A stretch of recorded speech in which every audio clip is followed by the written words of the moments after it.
पटनायक जी की पुस्तक भारत शूद्रों का होगा के पिछले एपिसोड में हम इसके 4th टॉपिक को कंप्लीट कर चुके हैं, जिसके तहत हमने कुछ रोचक चर्चाओं को लिया था। सबसे पहले किशन पटनायक जी ये लिखते हैं कि सार्वजनिक क्षेत्र और समाजवाद की विफलता पूंजीवाद की सफलता कैसे हो गया, और दूसरी बात वे लिखते हैं कि सार्वजनिक क्षेत्रों की विफलता निजी क्षेत्रों की सफलता का पैमाना कैसे हो गया।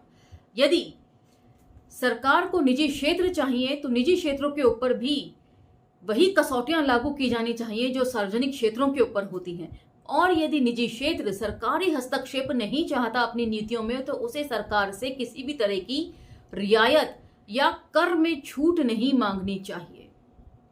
और आज के मौजूदा हालात क्या हैं, इसके ऊपर किशन पटनायक जी लिखते हैं कि अब जो है पाठक या श्रोतागण अपने बुद्धि विवेक का इस्तेमाल करते हुए इस बात को समझें कि आज जो देश में चल रहा है वो क्रांति है या प्रतिक्रांति है। अब आज आप सोच सकते हैं कि जितने भी सरकारी क्षेत्र हैं और सार्वजनिक क्षेत्र हैं, सरकार उनका तेजी से निजीकरण कर रही है, और इस निजीकरण में भी वे सिर्फ अपने नियर एंड डियर वंस के हाथों में ही इन्हें सौंप रही है। वे न केवल इन्हें रियायत दे रही है बल्कि अपने दोस्तों के हजारों करोड़ के कर्ज भी माफ कर रही है, वहीं किसानों के छोटे छोटे कर्ज भी नहीं माफ कर रही है। तो अब आप लोग अपने बुद्धि विवेक का इस्तेमाल कीजिए। तब तक मैं 5वें टॉपिक की तरफ बढ़ रही हूं, तो चलिए मेरे साथ। जय भीम, मैं शालिनी और आप देख रहे हैं अंबेडकर नामा। आज का टॉपिक है मुद्रा कोष का कर्ज और उसका मंत्री।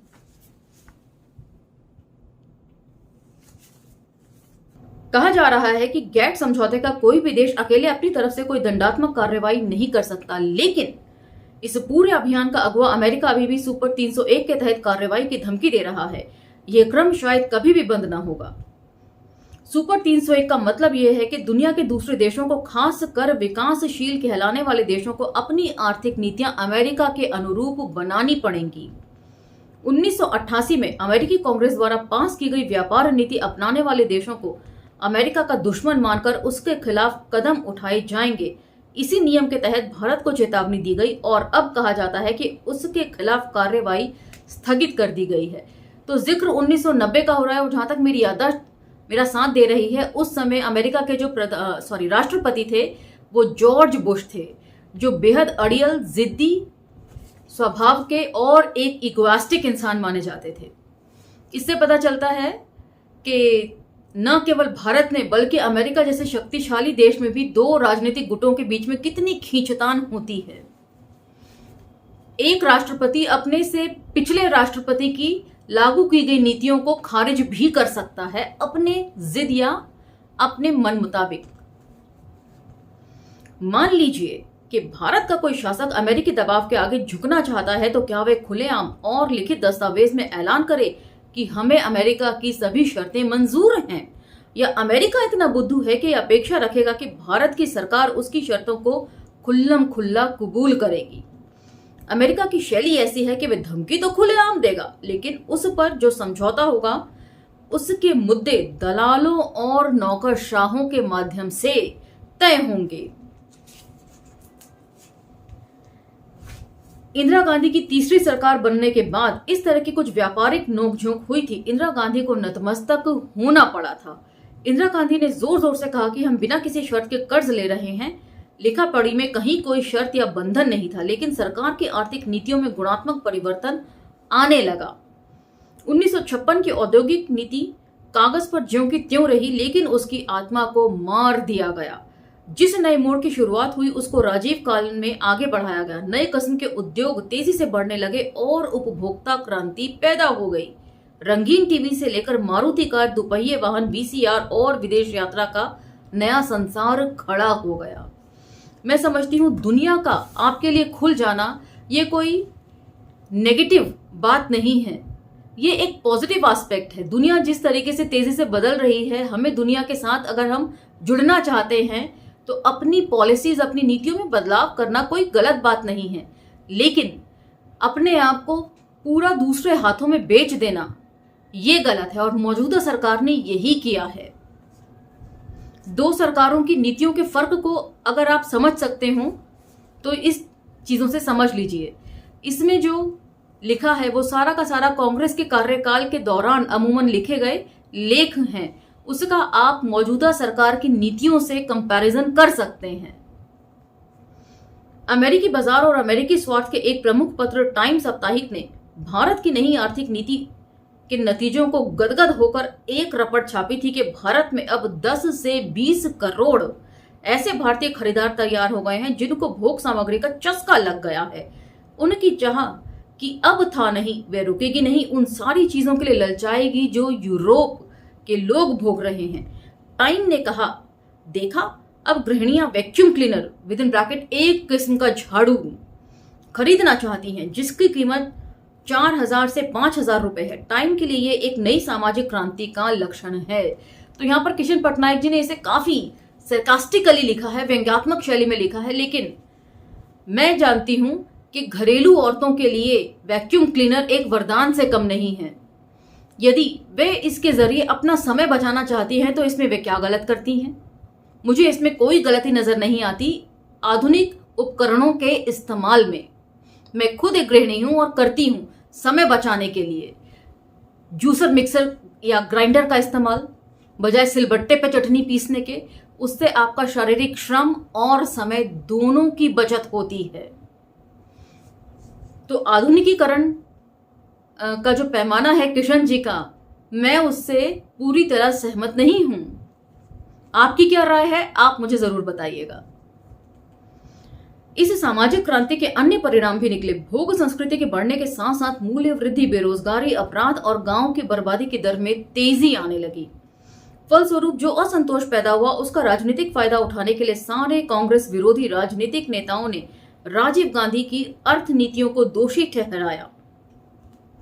विदेशी पूंजी और विदेशी बहुराष्ट्रीय कंपनियों के प्रति उदारता, सार्वजनिक उद्योगों में सुधार किए बगैर निजीकरण के प्रति झुकाव, आयात का खुलापन, गैर जरूरी उपभोक्ता वस्तुओं के उत्पादन में वृद्धि, ये विपक्षी आलोचना के मुख्य बिंदु थे। ये साफ कहा गया कि अंतर्राष्ट्रीय मुद्रा कोष के कर्ज के पीछे जो अलिखित शर्तें थीं, उन्हीं का यह नतीजा था कि आर्थिक नीतियों में भारी लचीलापन आ गया है। और जब इन्हीं विपक्षी दलों के राष्ट्रीय मोर्चा की सरकार बनी तो उसने राजीव की नीतियों को बदलने को कौन कहे उन्हीं को आगे बढ़ाया। तो यही बात जो है वो भाजपा ने 2014 से पहले की है। सत्ता में आने से पहले कांग्रेस की नीतियों का जो उन्होंने विरोध जनता के सामने किया, लेकिन हर उस नीति को उन्होंने लागू किया और सारा का सारा सरकारी क्षेत्र जो है वो निजी हाथों में सौंप दिया। और जैसा कि मैंने पहले ही कहा कि निजी हाथों में भी वो हाथ इनके नियर एंड डियर वंस के ही रहे।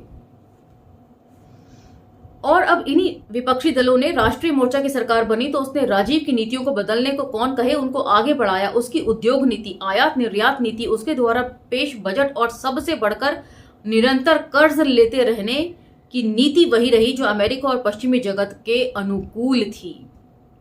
जाते जाते उसने तथा चंद्रशेखर की सरकार ने अर्थव्यवस्था की दुर्गति कर दी। महंगाई, विदेशी मुद्रा का भंडार, कर्ज दर के मामले में बदहाली आ गई।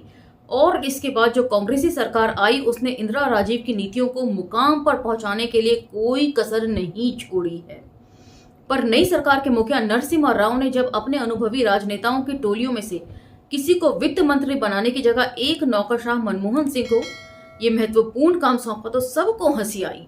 लेकिन इस संकट काल में एक नौकरशाह को वित्त मंत्री बनाने के पीछे क्या मकसद था वह साफ हो चुका है। ऐसा नहीं है कि वित्त मंत्रालय को संभालने लायक कोई अनुभवी राजनेता कांग्रेस में नहीं है, बल्कि बात यह है कि नई सरकार की नई नीति को पेश करने के लिए जो निर्लज्जता और धृष्टता चाहिए वह शायद नौकर में ही पर्याप्त मात्रा में होती है।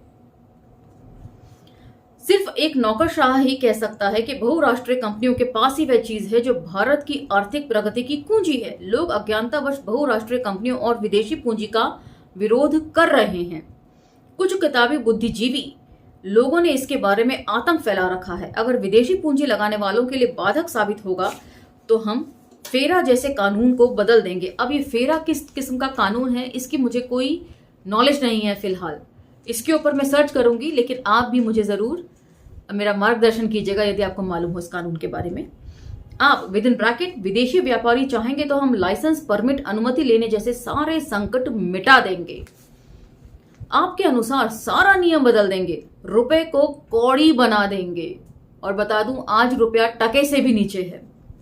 कितने ही प्रतिभूति घोटाले हो जाएं, हम आंख मूंदे रहेंगे, मूल्यों को स्थिर रखने की बात नहीं करेंगे। इस संबंध में कांग्रेस के घोषणा पत्र में जो वायदा किया गया है वह अज्ञानतावश किया गया है, व्यंग्यात्मक शैली में लिख रहे हैं। तो यहां पर किशन पटनायक जी लिख रहे हैं कि विदेशी कंपनियां जो हैं वो हमें लूटने आई थी। चलिए, ये तो विदेशियों की बात थी, लेकिन अब तो हमारे अपने ही हमें लूट रहे हैं। इस तरह के बयान की तारीफ अखबार वाले करेंगे ही। वे कहेंगे कि मनमोहन सिंह साफ साफ कहने वाले आदमी है, राजनेता होता तो लोगों को खुश करने के लिए हिचक कर बोलता। लोकतंत्र का यही तो फायदा है और इसलिए राजनेता नौकरशाह से बेहतर होता है। जन विरोधी और राष्ट्र विरोधी नीतियों को लागू करते समय राजनेता हकलाता है, लोगों के प्रति उसकी जवाबदेही रहती है। लेकिन अभी हाल फिलहाल ही आपने देखा होगा, प्रधानमंत्री मोदी जी के खिलाफ नो कॉन्फिडेंस मोशन लाया गया मणिपुर और नूह की हिंसा को ध्यान में रखते हुए। तो इससे पता चलता है कि अब वो किसी चीज के प्रति जवाबदेह नहीं है, वे अपनी किसी भी घटना के प्रति जवाबदेही नहीं समझते हैं। तो लोकतंत्र तेजी से राजतंत्र की तरफ बढ़ रहा है। आप लोगों को इस मामूली से फर्क को समझना पड़ेगा। ये साफ साफ दो टुक बात क्या है? जो बातें दुनिया के मालिकों और देश के न्यस्त स्वार्थ समूहों को कड़वी ना लगे, उसमें दो टुक वाली बात कहां से आई? ये तो धृष्टता है। स्वतंत्रता आंदोलन से लेकर अभी तक भारतीय जनता तथा बुद्धिजीवियों के किसी भी हिस्से ने यह नहीं माना कि विदेशी पूंजी या बहुराष्ट्रीय कंपनियों को लाना लक्ष्य है। गांधी की नीतियों का विरोध करने वाले समूह भी इस लक्ष्य को पर बात नहीं करते हैं, पर अब लगता है कि सभी इस लक्ष्य को अपना चुके हैं। भारतीय मानस अपनी अंतर्दृष्टि के द्वारा समझता है भारत की जनता का आर्थिक कल्याण विदेशी आर्थिक नीतियों के साथ ही जुड़ा हुआ है। स्वदेशी आर्थिक नीतियों के साथ ही जुड़ा हुआ है। बहुराष्ट्रीय कंपनियों के हाथ भारत की अर्थव्यवस्था की बागडोर सौंप देने का मतलब आर्थिक गुलामी होगा और इसके परिणाम भयंकर होंगे। इस बात को बौद्धिक ढंग से सही साबित करने का एक अलग काम है, लेकिन भारत का विवेक इस बात को समझता है कि ये गुलामी का रास्ता है। कहने का मतलब ये है कि भारतीय जनता जो है उसमें बेशक पोथियों का ज्ञान भले ही ना हो, लेकिन सहज बुद्धि वे रखते हैं, अच्छे बुरे की पहचान वो कर सकते हैं। विदेशी पूंजी और बहुराष्ट्रीय कंपनियों के हाथ देश की बागडोर सौंपने के बाद जो गौरवान्वित करने के लिए कुछ नए शब्द प्रचलित हो गए हैं, विश्व अर्थव्यवस्था के साथ हमारी अर्थव्यवस्था को अंगीभूत करना या अपनी अर्थव्यवस्था को विश्व स्तरीय बनाना जैसे शब्दों का इस्तेमाल राजीव गांधी के काल से यानी इंदिरा गांधी द्वारा अंतर्राष्ट्रीय मुद्रा कोष से कर्ज लेने के फलस्वरूप होने लगा है। जब दंडवते मधु दंडवते वित्त मंत्री होने के नाते मुद्रा कोष से कर्ज लेने की मानसिक तैयारी कर रहे थे, उन्होंने भी इन शब्दावलियों को प्रचलित करने की कोशिश की। मनमोहन सिंह के लिए तो ये हमारा राष्ट्रीय नारा हो गया है। इन शब्दों का अर्थ वैसा ही है जैसे भूमिहीन मजदूर लोग कहें कि हम अपनी अर्थव्यवस्था को जमींदारों की अर्थव्यवस्था के साथ जोड़ना चाहते हैं। तो अंत में बहुत खूबसूरती से सारी चीजों को किशन पटनायक जी ने पिरोकर सामने रखा है और आप इन सब चीजों का मूल्यांकन जो है मौजूदा सरकार के साथ कर सकते हैं। ये बात कांग्रेस के काल की हो रही है और उस समय कांग्रेस की नीतियां क्या थी बता दूं एक बार फिर से कि किसी भी सार्वजनिक क्षेत्र का या सरकारी कंपनी का निजीकरण उस समय नहीं हुआ था। ये भी जो है 2000 से ही शुरू हुआ है जब भाजपा की सरकार सत्ता में आई है और पिछले 10 साल से सरकार ने सभी सरकारी कंपनियों को निजी क्षेत्रों में सौंप दिया है। तो इन्हीं सब चीजों के ऊपर आप अपना मंथन जारी रखिएगा। अब मुझे आज्ञा दीजिए। यदि ये वीडियोस आपको इंफॉर्मेटिव लगते हैं तो इन्हें दूसरे सोशल मीडिया पर स्प्रेड करना भी ना भूलिए। मिलते हैं अगले एपिसोड में। धन्यवाद।